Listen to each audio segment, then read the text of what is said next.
Konsep dari pertunjukan ini sebenarnya sederhana saja ya. Kita mencoba mengekspresikan dari peringatan Sumpah Pemuda itu sendiri. Dimana kalau kita kembali pada konsep 28 bulan 10 1928, di sana memang yang terjadi adalah bentuk keragaman itu sendiri.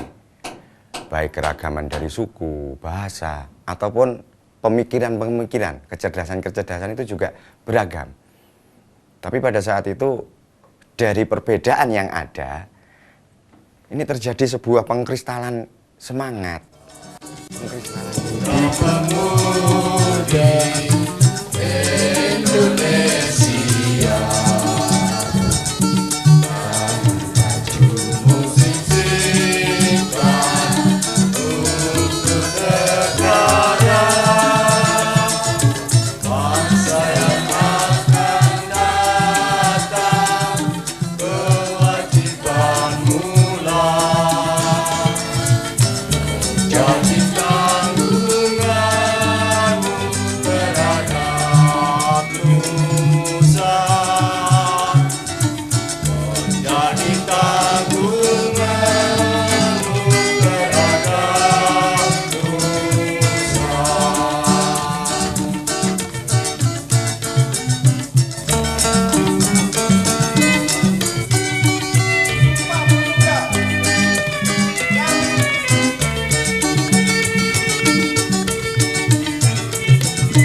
Indonesia. Mengaku bertanah air satu, tanah air Indonesia. Kami, putra dan putri Indonesia, mengaku berbangsa satu, bangsa Indonesia. Kami, putra dan putri Indonesia, mengaku berbahasa satu, bahasa Indonesia.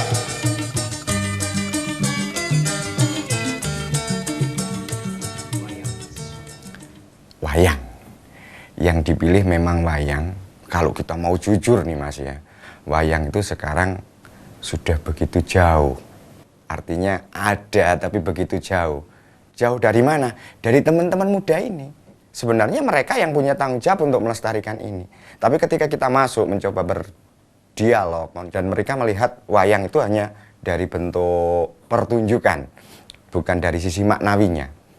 Tetapi ketika mereka tahu dan paham, dan kita itu mau menjelaskan dengan bahasa kekinian, tanpa terikat pada atau ditakut-takuti dalam bentuk pakem. Sementara sampai saat ini kita pun bingung, pakem itu mana?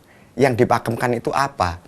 Kalau kita mau mengilas balik, ternyata di sana juga ada semacam dalam tanda kutip unsur-unsur pemakeman ini dari pengaruh-pengaruh satu agamis, yang kedua dari politis.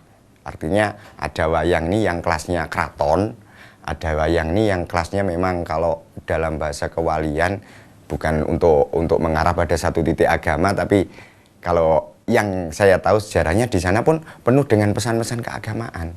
Nah ternyata di sana pakemnya sendiri itu adalah ketika kita tahu di mana tempat-tempat, oh Puntadewa ini apa sih? Kalau pada diri pribadi kita itu di mana?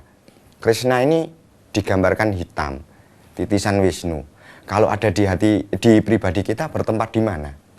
Kemudian di sana tercipta sebentuk manajemen kolbu sebenarnya. Dan pakem ini tidak jauh dari manajemen kolbu sendiri.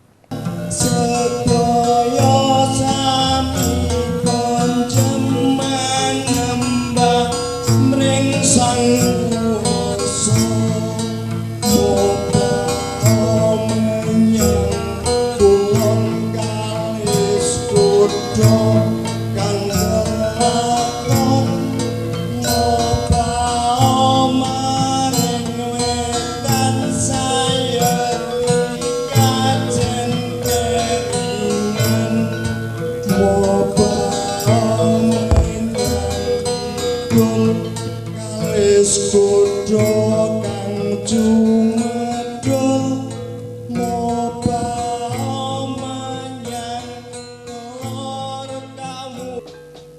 Bathara Wisnu iki wis ngalang-alangi, ngurangi, ngelong-ngelongi apa kang dadi pestine panganku kang dipestekno dening Kanjeng Rama. Bathara Guru, mula kareben ora kawistara aku salin rupa kang kaya ngene. Lan kowe ngundang aku Detya Bathara Provokator. Jenengku Bathara Provokator. Dening kowe golek jeneng dhewe. Kula tak damel jeneng Adipati Pitenak. Kowe kula napa enak? Enak napa kanca? Sakarep. Sakarep. Kula Adipati Sakarep. Adipati Gemblung. Fitnah provokator. Kowe apa? Kula Adipati Rasan-rasan Wijaya. Aja sisik, aja kelangan pangati-ati. Ayo saiki gawe ontran-ontran. Perintahan wadya bala buta. Ngurak-arik laladan Ngastina. Anu liru. Ngamarta. Dene aku lan kowe. Ayo marak ning Pringgondani mumpung prajaning kosong. Makaten. Ya. Aja kok rembug. Ayo. Gage ndang budak. Miyos bundi. Sakarep sing penting awake dhewe ayo kaya wong-wong kae, wong wedok-wedok kang lagi padha rerasanan karo Petan Tuma. Dan kalau dilihat dari warna sajian, kenapa kita tidak pakai bahan lengkap? Kita malah mengambil dari teman-teman musisi jalanan. Di sini sebenarnya hanya untuk menunjukkan aja bahwa mereka itu tidak terlalu jelek. Artinya jangan mengukur sesuatu itu dengan bungkusnya. Ternyata mereka itu lebih punya tanggung jawab.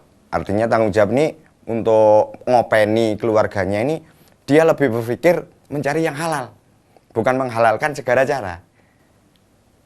Dia hanya berpikir mencari cara yang halal. Ini yang ditekankan, bukan menghalalkan segala cara. Dengan ngamen, dengan walaupun kadang-kadang ada anggapan-anggapan negatif.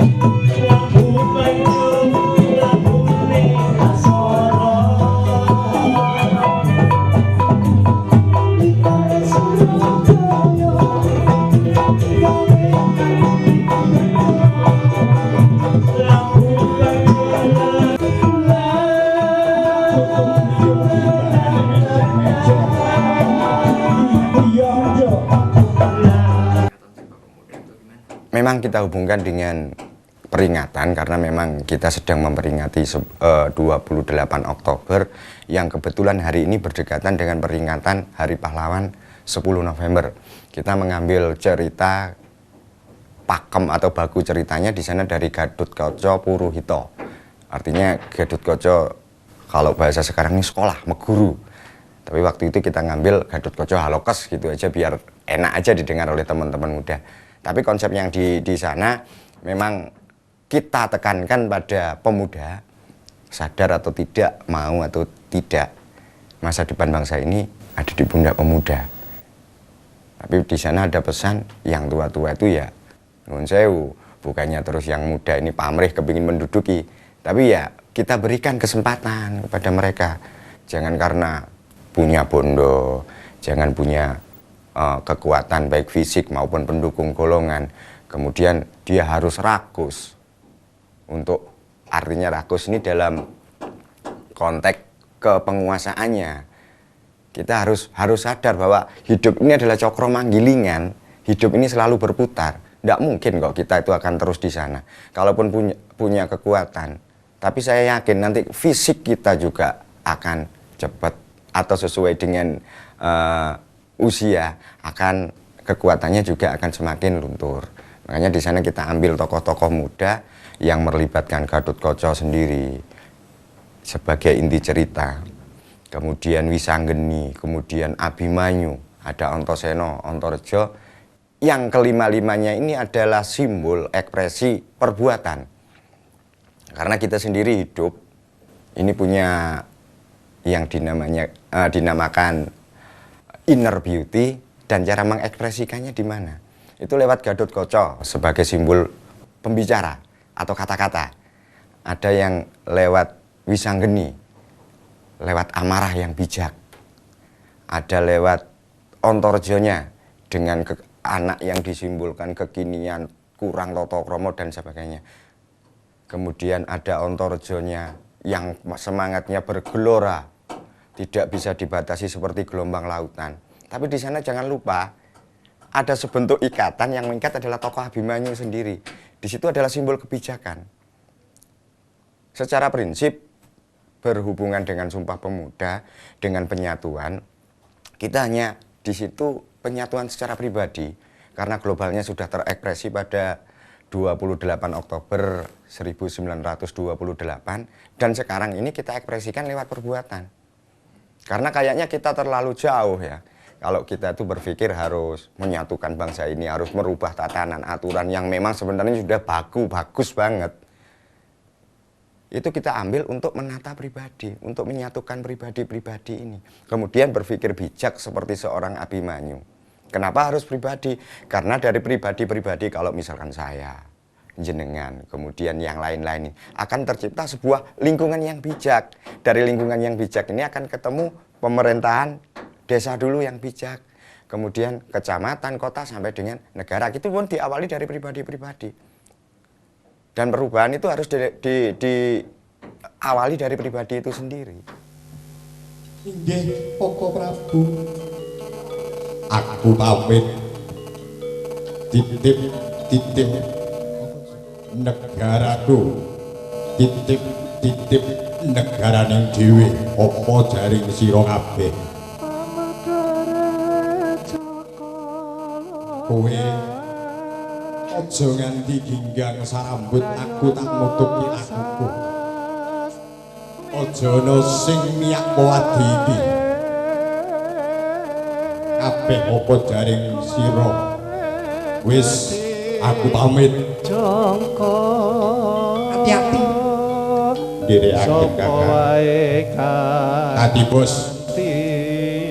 Yatos atos. Tutup yakti marakineng kasang rahayu yuwana panes koro tan mingarake plating widi pekat-pekatanya katekaning kodrat. Wah, piye? Mbok Sabar. Sabar lelakon pancen kudu kaya mengene.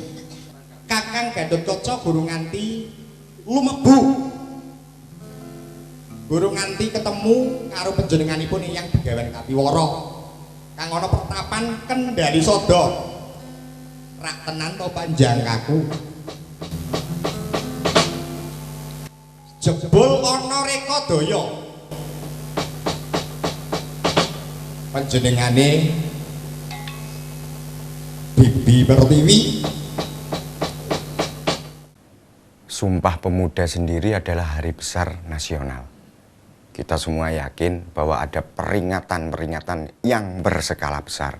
Bahkan mendatangkan band-band yang cukup terkenal dengan wayangan dalang-dalang kondang. kembali pada konsep, Mas. Kita nihil pamrih. Yang kita cari adalah makna dari peringatan itu sendiri. Percuma kita pakai peringatan yang besar-besar kalau inti makna dari Sumpah Pemuda itu tidak kita dapatkan. Itu adalah sia-sia. Percuma juga kita mengadakan peringatan berskala besar kalau di sana ada pamrih. Misalkan aku menyalakan diri begini-begini dalam tanda kutip. Bagi saya itu adalah percuma. Karena bangsa ini sudah tidak membutuhkan seperti itu. Bangsa ini membutuhkan sesuatu yang murni. Tujuan yang satu dengan nol pamrih. Biarpun bumi bergoncang, kau tetap Indonesiaku. Andaikan matahari terbit di barat, kau tetap Indonesiaku. Sebilah pedang yang tajam dapat palingkan aku darimu.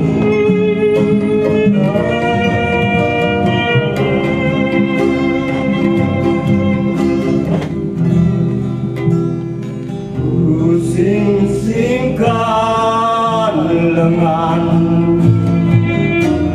rawe-rawe rantas, malang-malang tuntas denganmu. Dalam bentuk menyentuh dengan nilai-nilai budaya, dengan pengenalan seni pewayangan. Mohon maaf ini kepada dalang-dalang yang sudah kondang atau yang banget memegang baku. Kami dan teman-teman ini tidak sama sekali tidak punya keinginan untuk merusak pertunjukan. Sekali lagi kami dan teman-teman tidak punya keinginan untuk merusak pertunjukan itu sendiri. Tapi kita harus ini maksudnya kita harus mau jujur kembali bahwa kalau kita tetap kukuh bakuh dengan apa yang ada sekarang ini, saya yakin lambat laun seperti yang lain kayak ludruk, kayak juga seni mocopat, kita akan semakin jauh dan jauh. Bukan mereka menjauh sebenarnya. Kayaknya kita yang punya ini tidak mau mendekat pada mereka. Dengan apa ya? Dengan konsep kekinian. Ya budemu, ya budeku. Wis wani nylamur aku dadi wong ireng. Ning aja kuwatir. Ya cerita iki Kang Kinarya buka lan liyake wewadining urip. Mula Kakang Antasena, Kakang Antareja uga sampeyan Kang Mas Abimanyu. Ayo sewang-sewangan aku. Panjenengan golek ana Rama, tututana Rama Janaka. Amarga Rama Janaka saiki sengaja dipisah. Karben ora dadi siji ning praja, karben ngoyak Pak D Werkudara. Lah iki sing marai tatanan iki ora karo-karuan. Yen kudu pepundhen Pandhawa iki kudu dipisah-pisah. Tinggal kita melihatnya dari mana dulu. Kalau dari sisi budaya yang identik dengan kesukuan, tentu saja kita akan menghilangkan roh budaya itu sendiri. Tetapi di sini untuk pagelaran 28 Oktober ini kita menghapuskan semua bentuk yang membahasakan Jawa ini kesukuan, bukan. Yang kita ambil di sini Jawa itu adalah pangerten. Jawa itu adalah paham. Adalah bohong kalau kita mengaku Jawa sementara kita nggak bohong, nggak paham dengan apa yang akan kita sajikan. Kemudian yang melihat juga nggak paham. Jadi artinya di situ ya Jawa banget gitu. Sekali lagi bukan Jawa dalam arti kesukuan tapi ngerti. Mahasiswa juga ngerti dengan bahasa yang kita sampaikan. Teman-teman yang pedagang, yang pemulung juga tahu kemana sebenarnya ini di acara ini kita bawa. Kemudian untuk apa? Atau hanya sekedar hura-hura sesaat, kemudian besok tinggal capek doang? Bukan itu. Jadi kembalinya kepada jati diri. 28 Oktober pun demikian, mereka ikhlas untuk meninggalkan warna-warna kesukuan. Monggo. Kabeh ayo makarti nanging tetep siji ngati-ati aja kena dipisah. Kakang Anta sapa penak iki ya? Aku wae padha kencilakane. Oh iya, kowe karo aku mlebu ning Kraton Dwarawati. Dene panjenengan karo Kakang Antasena kae ana ramen. Rapetana barisan iki uga barisan kang nyolowe disining para provokator, para tukang fitnah kang bakal urak-arik tatanan kang wis ana. Aja kesuwen. Ayo, kita mangkat.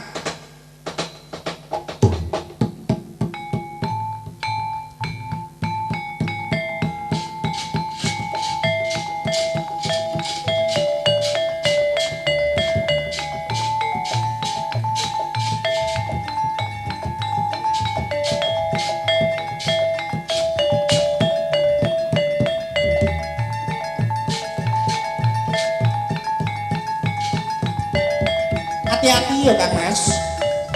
Iya Yai. Monggo Kakang.